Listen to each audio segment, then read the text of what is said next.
কিন্তু আমি কত বড় দয়ালু আর আমার রহিমেন তুই দেখবি নি বলে কত বড়।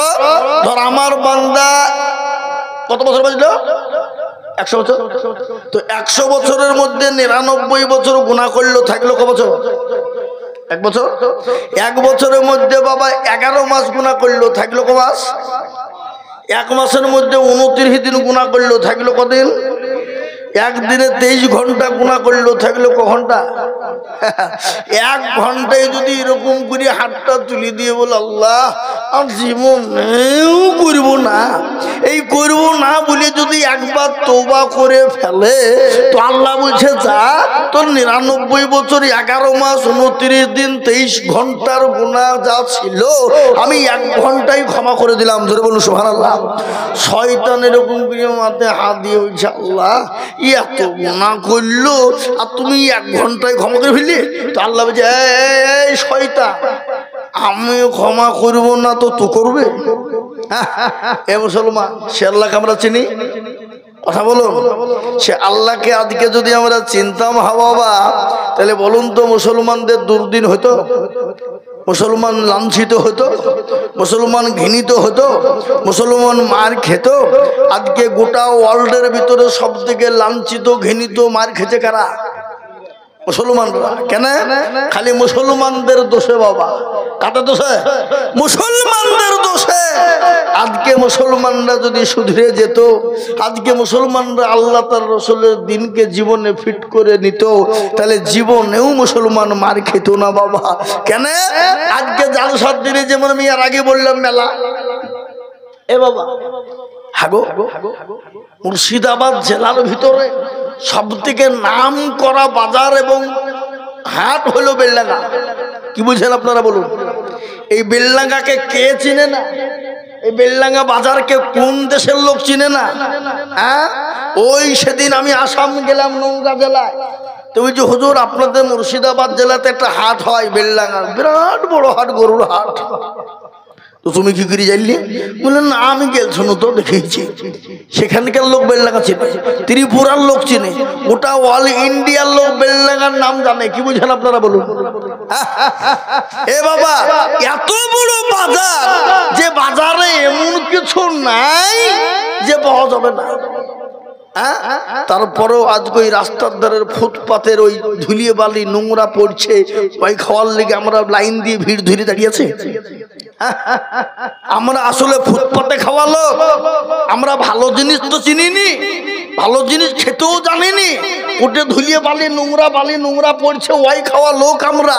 তো আমাদের চরিত্র ব্যবহার কালচার বাকি হবে? কথা বলেন, হ্যাঁ কি হবে?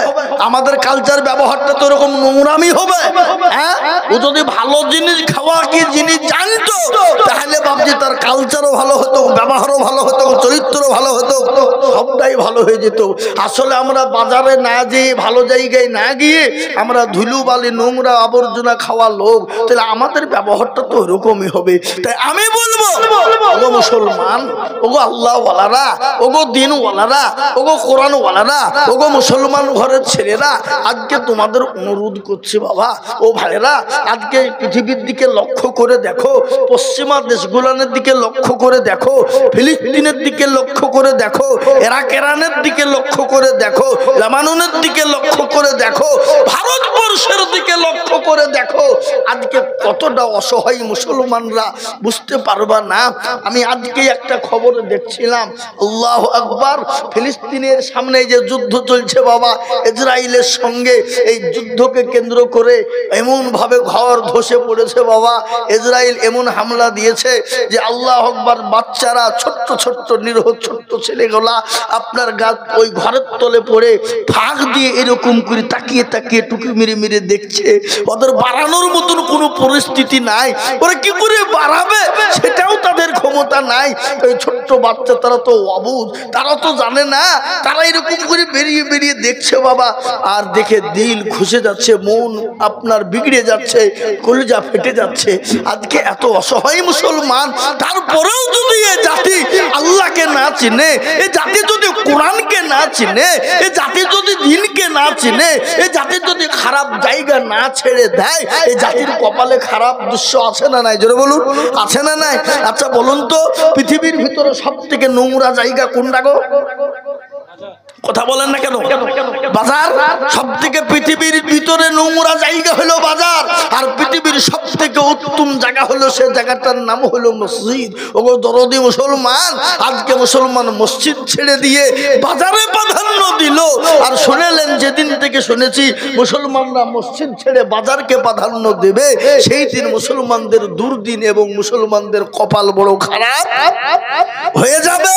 আজকে আমি আপনাদেরকে বলবো, বড় কষ্ট লাগে, দুঃখ হয় আমাদের।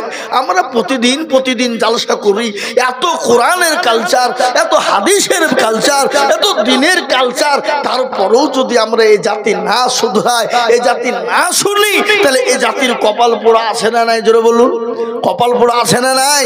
আজকে আল্লাহর কাছে হাতটা তুলে দোয়া করি, আল্লাহ আমাদের দোয়া মঞ্জুর করে না, চাই না। আল্লাহকে হাতটা তুলে বলছে রব্বানা, আর আল্লাহ আমাদের কাছে মুখকে ফিরে নিয়ে বলছে শুনবো না। আল্লাহ বলছে তোর কথা আমি মানবো না। ওরে বান্দা, তুই নামাজও পড়বি, রোজাও করবি, কলমাও পড়বি, কোরআনও পড়বি, মসজিদেও যাবি, তারপরও আমি যেটা নিষেধ করেছি সে নিষেধ থেকে তুই বান্দা সরে যাবি, এটা আমি কখনোই শুনবো না। কিন্তু বান্দা একেবারের মতো আমার কাছে তওবা কর, আমি তওবার দরজা খুলে দিয়েছি। আল্লাহ কোরআনে বলে দিয়েছে, ইয়া আইয়ুহাল্লাযীনা আমানু তুবু ইলাল্লাহি তাওবাতান নাসুহা। আল্লাহ বলে, বান্দা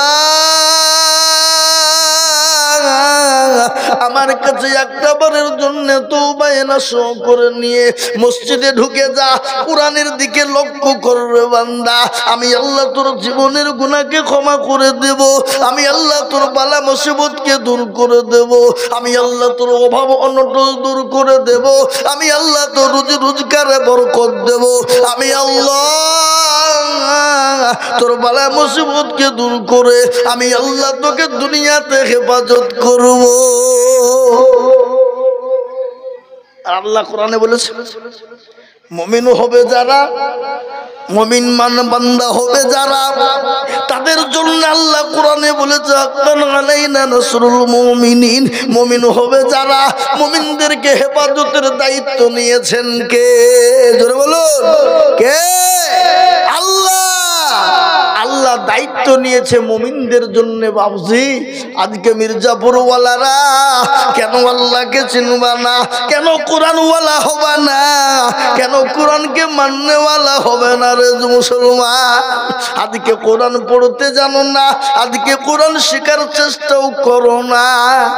আজকে বলুন তো, এতটুকুন ছেলে, আমার পূর্বে ছোট্ট একটা এতটুকুন বাচ্চা কি সুন্দর কোরআন পড়েছে না পড়েনি? জোরে বলুন, পড়েছে না পড়েনি? এত সুন্দর করে পড়লো, মনে হচ্ছে কলিজা দিয়ে একবারে দিল ভিজে গেল, মনটা ভিজে গেল। ও মুসলমান দরদি, খালি ওই ছেলেটাই নয়, এটা প্রতিটি মুসলমানদের কর্তব্য ছিল। আমরা দুনিয়ার সব করব, সব মানব, সবই হবে, কিন্তু কোরআন পড়ব না, কোরআন মানব না। আজকে কোরআন না মানার কারণে আজকে মুসলমান এত কষ্ট আমাদের। আপনারা তো সকলেই জানেন, গোটা পৃথিবীর জমিনে আজকে কোরআনকে শেষ করার একটা চক্রান্ত চলছে কিনা? কথা বলেন না কেন? কোরআনকে শেষ করার চক্রান্ত চলছে কিনা? কেন? ওরা এটা জানে যে মুসলমানদের সব থেকে মেন গাইড বুক হলো কোরআন, আর এই কোরআনকে যদি শেষ করে দিতে পারি তাহলে মুসলমান অটোমেটিক শেষ হয়ে যাবে। মুসলমান কি হয়ে যাবে? অটোমেটিক শেষ। মুসলমানের কাছে আর কিছু করতে হবে না, ওদের কাছ থেকে কোরআনটা ছিনিয়ে নিতে হবে। কিন্তু আমি একটা কথা বলি, বা কোরআনের মালিককে একটু বলেন তো দেখে, একটু জোরে বলুন আল্লাহ। না আপনাদের মির্জাপুরে জোরে বললে ভয় আছে নাকি? ভয় নাই তো? হ্যাঁ, এ বাবুজি, গত 4 দিন আগেকার ঘটনা, দারুল উলুম দেওবন্দ থেকে একটা রিপোর্ট আমরা দেখলাম। দারুল উলুম দেওবন্দের রিপোর্ট কি দিয়েছে জানেন? 4 দিনের ঘটনা, 4 দিন আগে বিশ্লেষণ করে দেখেছে কোরআনের হাফেজ কতজন গোটা পৃথিবীতে আছে। চারিদিক ওরা হিসাব করে দেখেছে 6.5 কোটি হাফেজে কোরআন। বলুন আলহামদুলিল্লাহ। আর একটু জোরে বলুন আলহামদুলিল্লাহ। এক নয়, 6.5 কোটি। তাদের খালি মুখস্থ নয় বাবা, ঠোঁটস্থ। এই চলো বললি বাবজি মিসিং স্টার তারা রেখেছে কোথায়? সংরক্ষিত করে এখানে বাবা, এই জায়গায়। এ বাবা, মুসলমানদের সমস্ত কোরআনকে যদি বেঈমানরা পুড়িয়ে দেয়, শেষ করে দেয়, নদীতে ভাসিয়ে দেয়, কাগজের কোরআন যদিও না থাকে, তাও মুসলমানদের কোরআন শেষ করতে পারবে না। কেন? 6.5 কোটি হাফেজে কোরআনের এই জায়গায় ভরা আছে, আছে না নাই? কথা বলেন। আর এই জায়গায় যদি ভরা থাকে, আল্লাহ, পৃথিবীর কারো ক্ষমতা নেই এখান থেকে বের করতে পারে। কি বুঝেন আপনারা বলুন? এ মুসলমান, হাফেজে কোরআন আপনারা সকলেই জানেন। হাফেজে কোরআনের এই যে বাবা, এই জায়গাতে পর্যন্ত কথা বলে। আজকে বলতে চাই তো নদী,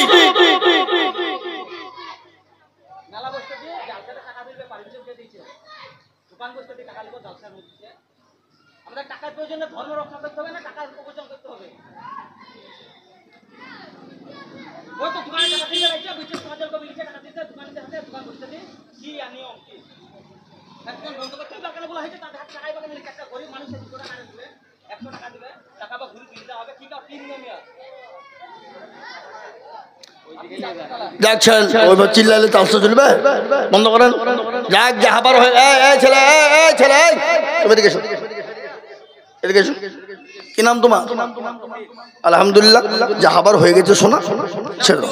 আমার কথা হলো যে সমাজের লোকে কমিটি কর্তৃপক্ষ দোকান বসতে দিই, তাদের কাছ থেকে কিছু পরিমাণ টাকা তুলছে, ঠিক আছে? তাহলে যেহেতু গরিব মানুষ, তার কাছ থেকে টাকাটা তোলা হয়েছে, তাকে পুনরায় আবার কিছু লোক যে তুলে দিচ্ছে, এটা কি নিয়ম? আর আমাদের জালসার টাকাটাই মেন না? এটা করলে তো হবে না।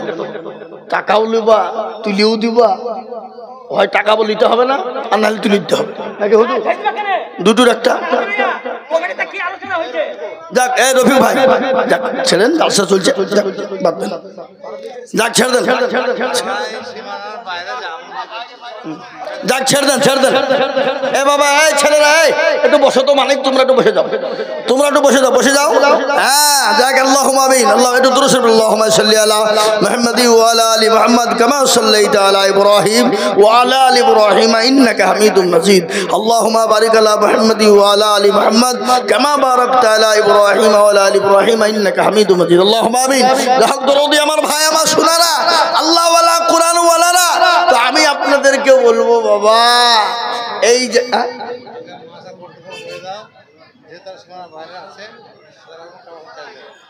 এই মাদ্রাসার কর্তৃপক্ষ যারা আছেন, আপনারা দোকানদারদের কাছে কারো পয়সা চাবেন না,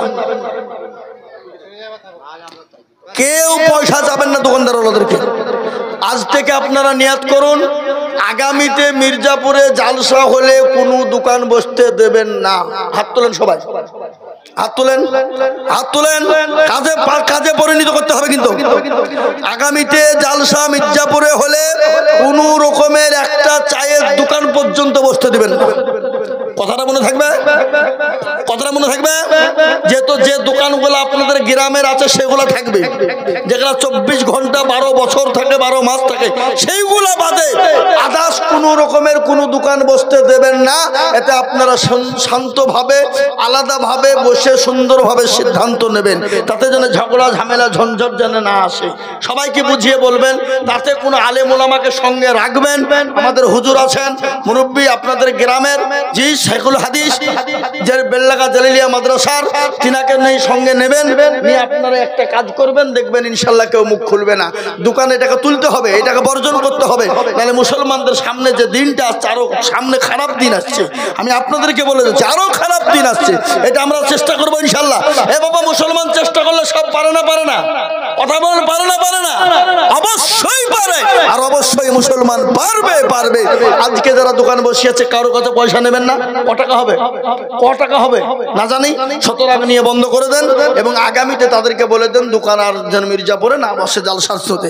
জালসা অন্য সময় বসবে, মেলা দিলে বসবে, কিন্তু জালসাকে উপলক্ষে যেন কোনো রকম দোকান, একটাও চায়ের বা পানের দোকান না বসে। এটা মনে থাকবে তো আপনাদের কথাটা ইনশাল্লাহ? ইনশাল্লাহ। আল্লাহু আকবার, আল্লাহুম্মা আমিন। আমি আপনাদেরকে বলি বাবজি, ও আল্লাহ ওয়ালা দিন ওয়ালা কোরআন ওয়ালা নবীর প্রেমিকেরা, দিনকে ভালোবাসার জন্য, কোরআনকে ভালোবাসার জন্য, কোরআনকে মহব্বত করার জন্য আজকে শুনেলেন। আমি বলি আল্লাহু আকবার, গোটা পৃথিবী যদি একদিকে হয়ে যায়, কোরআন ওয়ালাকে শেষ করতে পারবে না। কেন?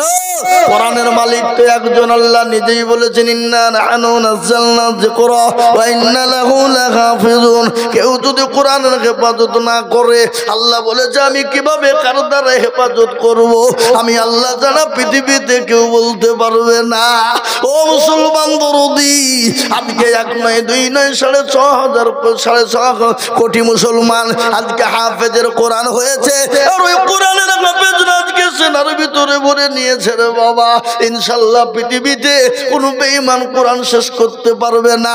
কেন পারবে না? আবু জেহেল হাজারো চেষ্টা করেছিল, পারেনি। বেঈমান আবু জেহেল চেয়েছিল, পারেনি। আবু লাহাব উতবা সাইবা পারেনি। কেন পারেননি?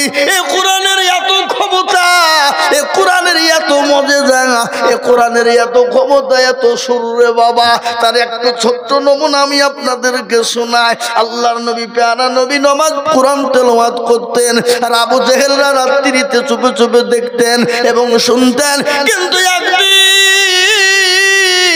তোর বিবি জুবাইদা ডাক দিয়ে বলছে, আমার স্বামী তো নেতা, তার চরিত্র কত ভালো কি মন্দ আমি সেটা জানি। আজকে কোথায় যাই, রাত্রি তাকে পরীক্ষা করব, ধরব। এই কথা যখন বলা, কিন্তু জুবাইদা কিন্তু ঘুমাই না বাবা। আর আবু জেহেল কিন্তু বিবিকে থুয়ে যেতেও পারে না। বুঝতে পারলেন? যেতে পারে না। কেন? এদিকে রাসূল কোরআন শুরু করে দিয়েছে, আবু জেহেলের কানে পৌঁছে গেছে। আবু জেহেল মনে মনে করছে, যেতেও পারিনি, যদি চলে যাই তো গুমর ফাঁসা হয়ে যাবে, কি করবো আমি? বিবি টান দিয়ে বলছে, স্বামী গো, আপনি কে ব্যাপার ঘুমান নাই কেন? আর আপনি ছটফট ছটফট করেন কেন? আর রাত্রি হয়েছে, আপনি কি ব্যাপার ঘুমাবেন না? বিবিকে বলছে, বেশি বকিস না, তুই ঘুমা। ঘুমা কেন? তুমি ছেলে মানুষ, ও কি বলছে তো বলে না, তুমি কেমন নেতা হয়েছ, আজকে তোমাকে দেখতে চাই, তুমি এই এত রাত্রি কার বাড়ি মীমাংসা করতে যাও তুমি? হ্যাঁ, আর তোমার চরিত্র তো আমি ভালো জানি। কে বলছে না? কে বলছে? আবু জেহেলের বিবি, বিবি জুবাইদা। কি হইলেন? আল্লাহু আকবার। কিন্তু বিবি বলছে, দেখি আজ তোকে ধরবো। কি করে তুই কোথায় যাস? এরকম করতে করতে কিছুক্ষণ পরে বলছে, স্বামী আপনি বলুন কি ব্যাপার, আপনি ঘুমান নাই কেন? বলতেই হবে। আবু জেহেল ডাক দিয়ে বলে, বিবি জীবনেও কোনোদিন কাউকে বলবে না রে বিবি, আমি যে নেতা, আমি ওই মুহাম্মদের দুশমন, কোরআনের দুশমন, ইসলামের দুশমন, আল্লাহর দুশমন। কিন্তু বিবি শুনো শুনো, ওই মুহাম্মদ সাল্লাল্লাহু আলাইহি ওয়াসাল্লাম যখন কোরআন তেলাওয়াত করে, আমার দিলটা ফেটে যায়, কলিজাটা ফেটে যায়। আমার মনে হয় আমি রাত্রিতে সারা রাত্রি দাঁড়িয়ে দাঁড়িয়ে প্রতিদিন শুনি। কিন্তু আমাকে কেউ নেতা বলবে না, এই জন্য আমি নেতার জন্য দুশ্মনী করি। বিবি বলছেন স্বামী গো, আমারও অনেক দিনকার আশা ভরসা মানুষ গো স্বামী, আমিও মনে মনে করেছিলাম ওই মুহাম্মদ সাল্লাল্লাহু আলাইহি ওয়াসাল্লামের কোরআন তেলাওয়াত শুনবো, কিন্তু স্বামী আমি আপনাকে বলতে পারি নাই, আমি ভয়ে বলতে পারি না। ওগো স্বামী আপনি একটু আমাকে নিয়ে চলুন, আমিও মুহাম্মদ সাল্লাল্লাহু আলাইহি ওয়াসাল্লামের কোরআন শুনতে চাই। সুবহানাল্লাহ বলুন, সুবহানাল্লাহ বলুন। এটা কে বলছে? আবু জেহেলের বিবি। বিবি বলছেন, আবু জেহেল বলছে বিবি রে তুমিও কোরআন শুনতে যাবা, কিন্তু আমিও যাব, কিন্তু গিয়ে যখন দেখা গেল দুজনাই হয়তো ধরা পড়ে যাব, কিন্তু যখন ধরা পড়ে যাব আমাদেরকে কেউ মক্কার মাটিতে আমাদেরকে নেতা বলে কেউ মেনে নেবে না। ও বিবি শোনো শোনো শোনো, তোমাকে যেতে হবে না বলে না আমি যাব, আমাকে যেতেই হবে। বিবিও ছাড়ে না, আবু জেহেল শোনে না, কিন্তু দুইজন বাবজি চলে গেল। যাওয়ার পর বাবা প্যারা নবী দয়ার নবী তিনি মুহাব্বতের সাথে কোরআন তেলাওয়াত করে। আজকে বলুন তো বাবা, আজকে দেখবেন কারি সাহেবরা কোরআন তেলাওয়াত করে, মনে হচ্ছে কোরআন নাজিল হচ্ছে এক্ষুনি, দিল ভরে যায়, মনটা ভরে যায়। কিন্তু যার উপর কোরআন নাজিল হলো সেই যদি নিজেই কোরআন পড়ে, বলুন তো দিল কাটবে কি কাটবে না? এ বাবা, যার উপর কোরআন নাজিল হলো সেই যদি নিজেই কোরআন পড়ে, তাহলে বলুন মন ভাঙবে কি ভাঙবে না? দিল ভাঙবে কি ভাঙবে না? জোরে বলুন। আবু জেহেল এবং আবু জেহেলের বিবি জুবাইদা দুইজনে কিন্তু দাঁড়িয়ে দাঁড়িয়ে কোরআন শুনছে। বাবা ও মুসলমান গো, কান করে শুনে নিয়ে দরুদিরা আমার বিবি হাজেন, আপনার বিবি আবু জেহেলের বিবি কম্বল জুড়ে নিয়েছে বাবা, কেউ জানে দেখতে না পায়, আপনার মসজিদের আড়ালে দাঁড়িয়ে দাঁড়িয়ে কোরআন শুনছে।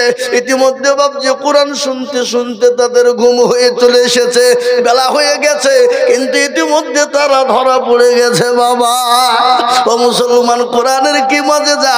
আজকে এই কোরআন কেন এমন একটা জিনিস, এমন একটা কিতাব, গোটা বিশ্বের বেঈমান কাফের মুশরিক ইহুদি নাসারা খ্রিস্টান জৌন বুদ্ধ ডম ডকল মুচি